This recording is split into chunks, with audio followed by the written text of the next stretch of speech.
Hey everyone, Smitty here. I was just going to upload some footage from training with Conrad today, but this first video didn't record with audio for some reason, so I thought instead I would overdub it. Did 3 exercises with Conrad today, all 1 set to failure. Here's me spotting him on some dumbbell incline press. The weight here, we managed to get about 1:40 for the set, which is great. Not sure how many reps, but it was about 1:40. But you can see we were locking out a little bit and things like that. So just wanted to mention, when you're spotting someone with this, I think it's a good idea to support the arms pretty much the whole way through, so you can really start feeling when it slows up and when you need to jump in more. But in saying that, when I do this, I'd prefer no one touch me for the first few reps, because I've normally got a number in mind that I want to hit, and I want to know that I'm doing at least that much. So I thought I'd mention that. Conrad's doing a good job of going down pretty slow, pausing at the bottom. So I was just reminding him to breathe. He had his mouth shut most of the time, so trying to say, open your mouth and breathe. Flaring the elbows out in order to stretch the pecs. We want the dumbbells to go away from the sternum. Some people may feel comfortable flaring the elbows like this, and other people tucking the elbows a little bit more. So experiment with that and find out for yourself. You want it to feel good on the shoulders. Stretch the pecs, but feel good on the shoulders. That's the goal. So Conrad did a great job here, pausing at the bottom. I was reminding him just to start slow. The first 2 inches there, really want it to be slow.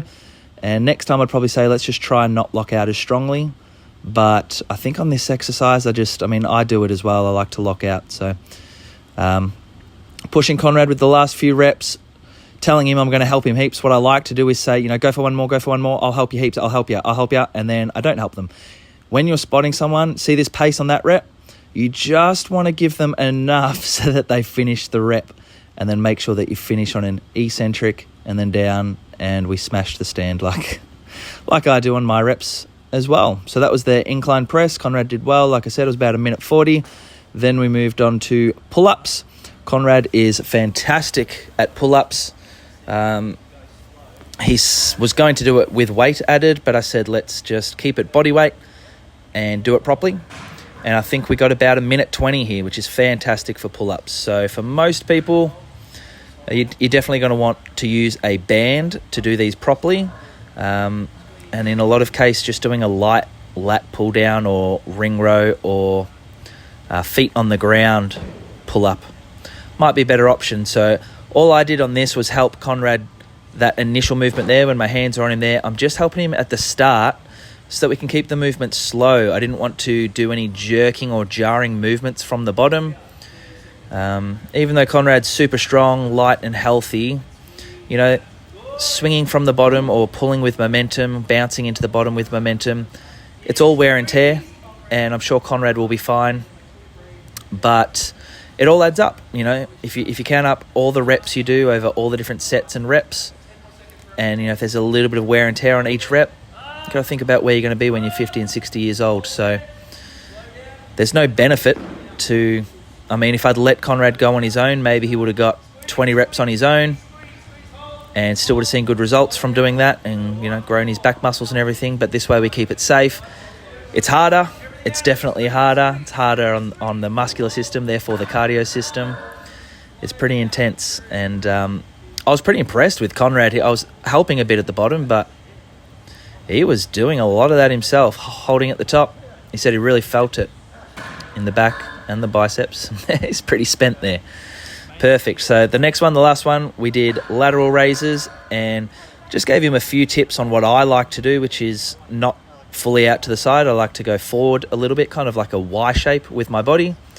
And I really like to imagine someone lifting my elbows, leading with the elbows. Remember, your shoulder is attached to your humerus, your upper arm. It doesn't move the hands. Your shoulders don't move the hands. Your shoulders move as a byproduct of other things moving. So I really like to imagine there's strings attached to my elbows like I'm a puppet, and someone's lifting those strings, which lifts my elbows. Therefore, the dumbbells move. I'm not trying to move the dumbbells. I'm trying to activate my shoulder. Anyway, Conrad's using the 10s here. I did this last week with the 8s, and I was pretty confident that the 8s might be a better weight.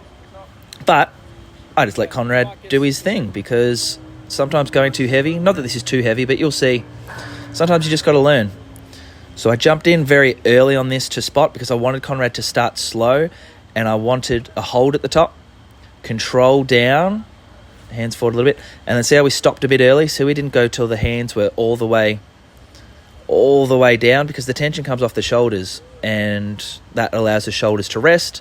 And that's not what we're trying to do. We're trying to get to the deepest muscle fibers, the fast twitch muscle fibers, and those muscle fibers are only recruited when needed. So every time we rest, we're slowing down. It's just going to take longer, slowing down how long it takes to get there. So Conrad's arching back a little bit. I wouldn't recommend doing that, but like I said, he's safe. He's a strong lad.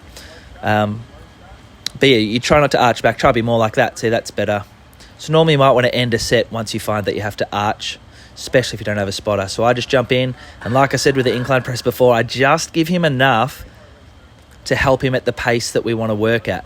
I'm not just lifting it up for him, or at least not yet. It's quite fun spotting, because you have ultimate power, and they're breathing and screwing their face up right in front of you, and you can help them. You could just lift it for them, but that's not actually helping them. Helping them is making them do this properly so that they reach their goals. Reminding Conrad to breathe, helping him at the start. He did a great job of keeping it slow. Reminding to squeeze at the top, keep breathing, holding it up there a little bit for him, and then just making sure that he does the eccentric on his own. Great work, Conrad. Hope you enjoyed the video, watching someone train to failure.